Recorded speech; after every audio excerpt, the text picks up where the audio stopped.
Well, in today's video, we're going to have another look at that electric vehicle that can charge at up to 600 kilowatts.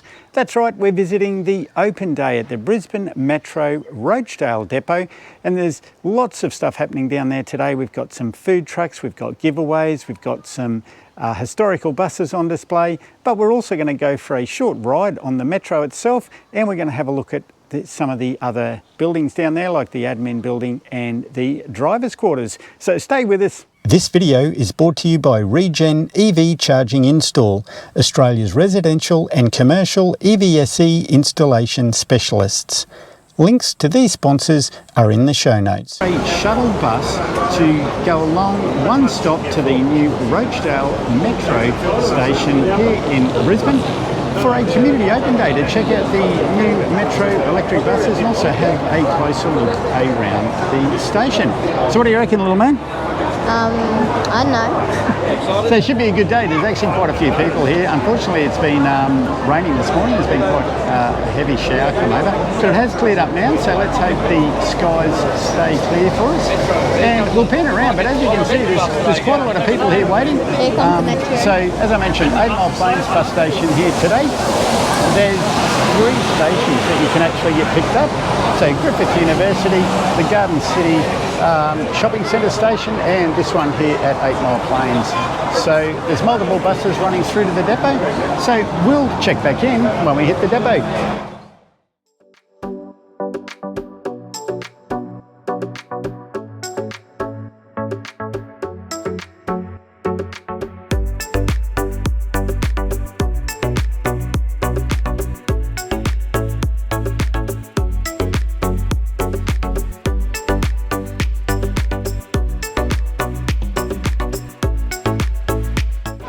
Well, we've got one of the shuttle buses from the 8 Mile Plains station. We're now in the Rochedale Metro Depot, and that behind us is the sort of administration driver's lounge building.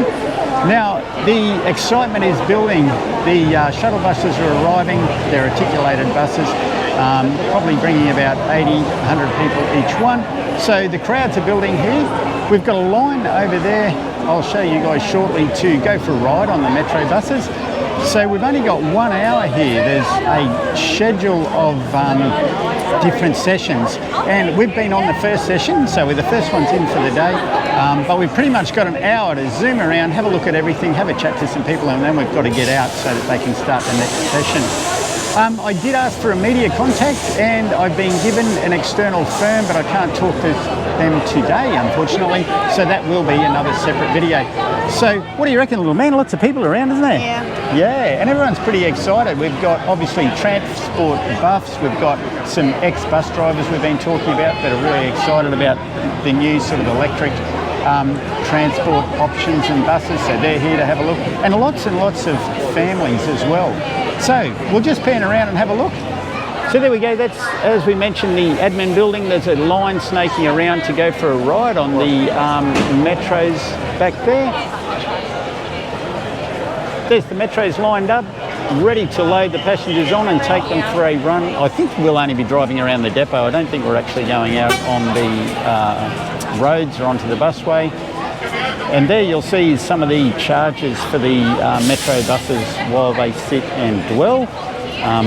I've made a video already on a lot of the vehicle capabilities and also the depot capabilities, so I'll put a link to that above. So if you haven't watched that one, please check that out. We talk a little bit more about the charges. That's one of the shuttle buses that's been dropping people off. So those models there are primarily compressed fossil gas, those ones. So they're running those today as shuttles. So we're going to line up and go for a ride on one ourselves, and then we'll take you guys for a quick tour around the depot about what we can see. Okay, so let's hit that line, little man, and line up for a ride on one of these Metros. First, can we go into there? Go in there? Okay, we'll have a quick look in the admin building. Sure.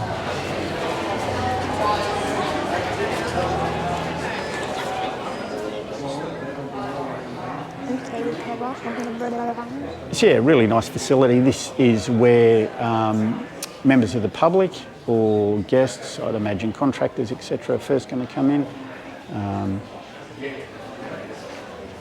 So yeah, this is sort of a waiting area, etc. for that.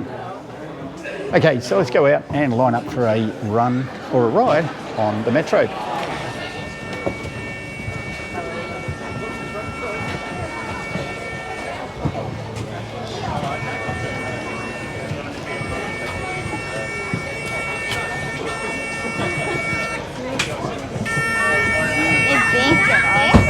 Ready to go. Let's go down more. Oh, there's a cab for the driver. There's a camera. Daddy, what's that for? Well, here we are. We boarded the Metro for the first time, and we're right at the front, I guess. So we'll take some shots, zooming back as the articulated vehicle wiggles around the depot. As I mentioned, I don't think we're going outside the depot. I haven't had a chance to ask anyone. But anyway, time will tell. So here we go. This is a 169 service to UQ Lakes.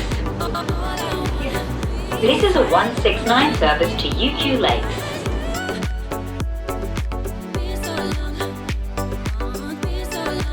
So we're just going around the actual complex now. So the metros, because of the length, have dedicated areas where they can actually travel around the depot.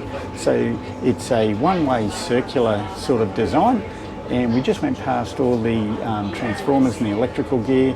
Just in front of us there are the workshops. So this is where the metros will be serviced. And you can see there that metro was just on a ramp so that they can get sort of underneath the metro and have a look at it. But yeah, basically, as we covered in our previous video, that's the workshops. Nice insulated building.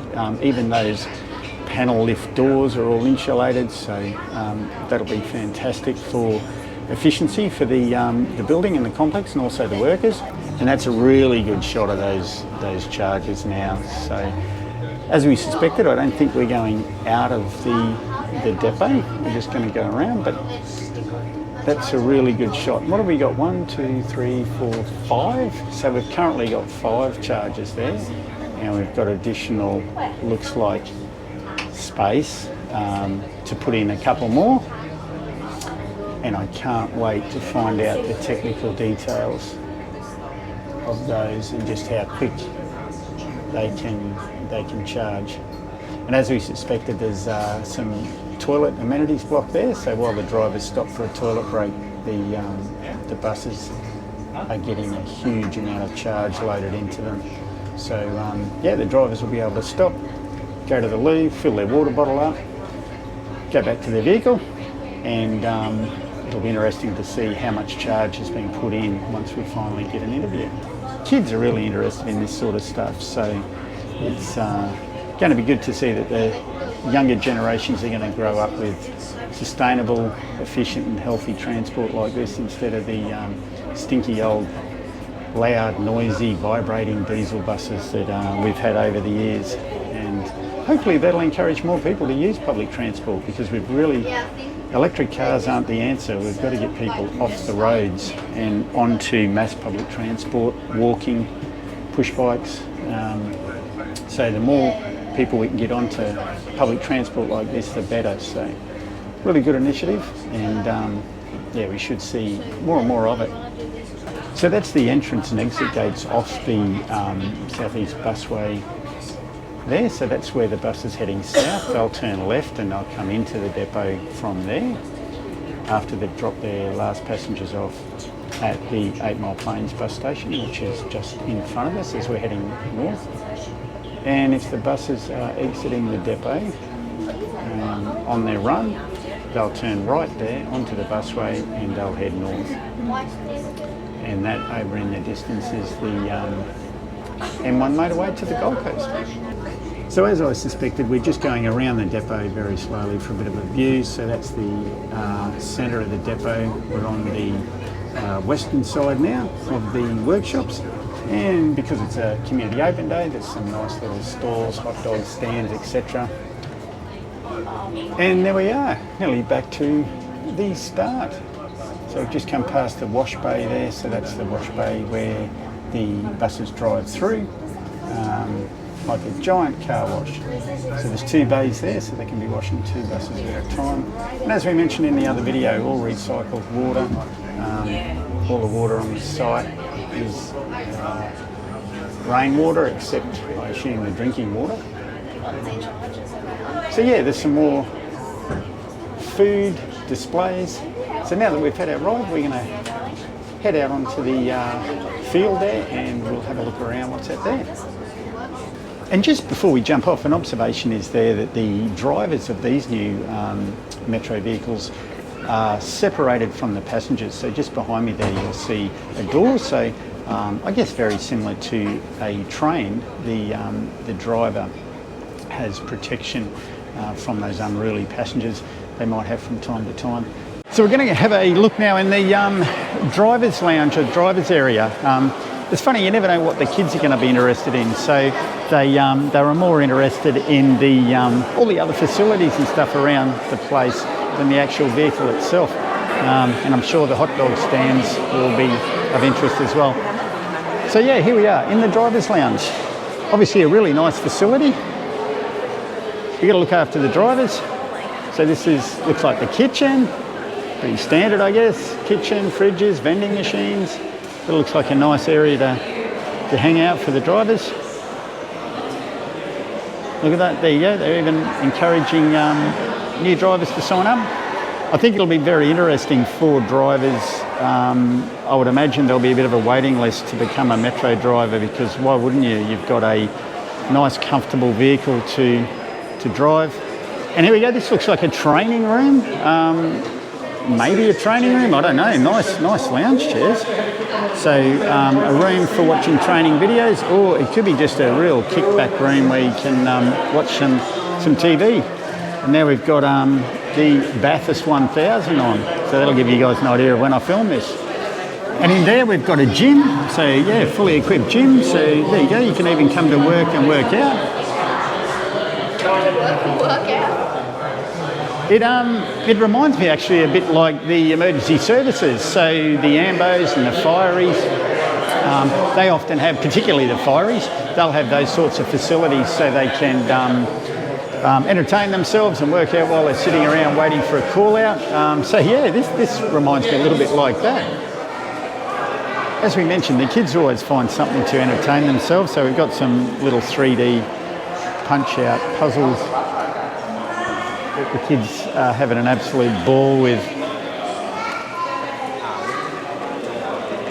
So yeah, we're going to have a collection of those at home on the bookshelf, I can see.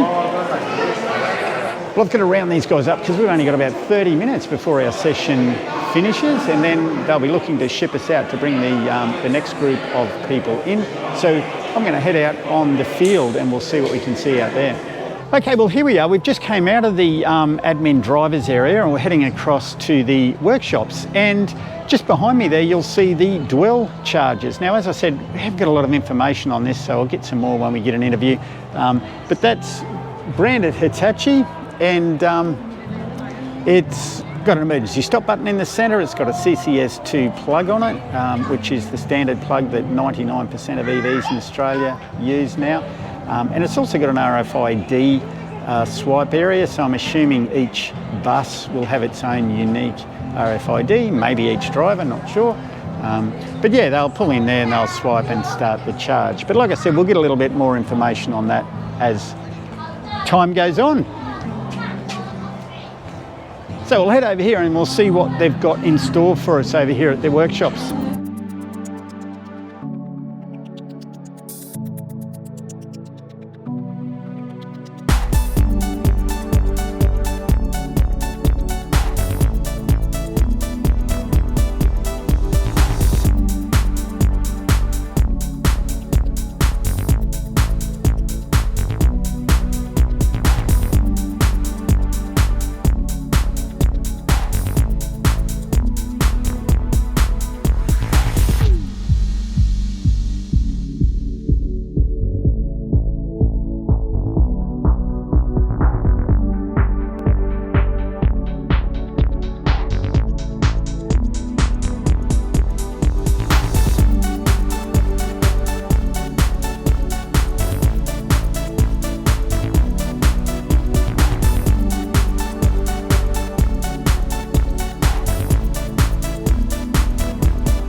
that's nearly about it. Not a real lot else to look for as far as the buses or the depot themselves.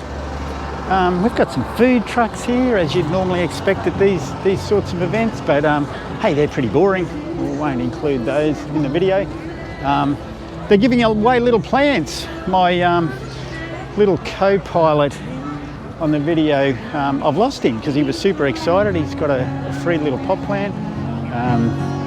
So he's off discovering all the freebies he can get. We've got some live music here, so that's really nice. But yeah, look, just a really, really great event. Good to see Brisbane City Council put this on to get the public energised and involved. And to be honest, I just can't wait to get these metros in operation. We're sort of mid-October now. I think by November they're going to be operating, so it'll be really good because as my regular viewers will know, I have a full-time job. I work in Brisbane City itself, so I need to commute daily into the city. Do work from home a couple of days here and there, but yeah, got to commute to the city. So having these Brisbane Metros up and running, let's hope has a lot more efficient bus service and more reliable, because we do struggle. Quite a lot of my buses get cancelled, and it's a big inconvenience. So that's one of the reasons why people don't use public transport. I think it's less about the cost, it's about the reliability and the convenience. So let's hope that these new metros and this new depot and the new schedules and services improve that. Well, that's it for another video from Electric Car Australia. Thanks very much for watching. If you haven't, please subscribe to the channel. It really does help.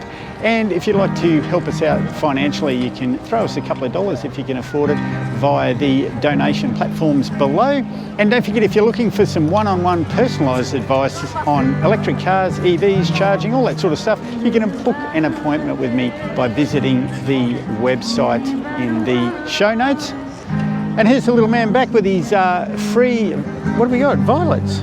You like violets? Okay. I don't know about wiping your nose on my sleeve. That wasn't a real good shot. So that's it. Go to the old buses. Molly, I'm trying to wrap up. There you go. So that's it. Over and out from the new Rochedale Metro Depot here in Brisbane. Take care, look after your friends and family, and we'll talk soon. Cheers.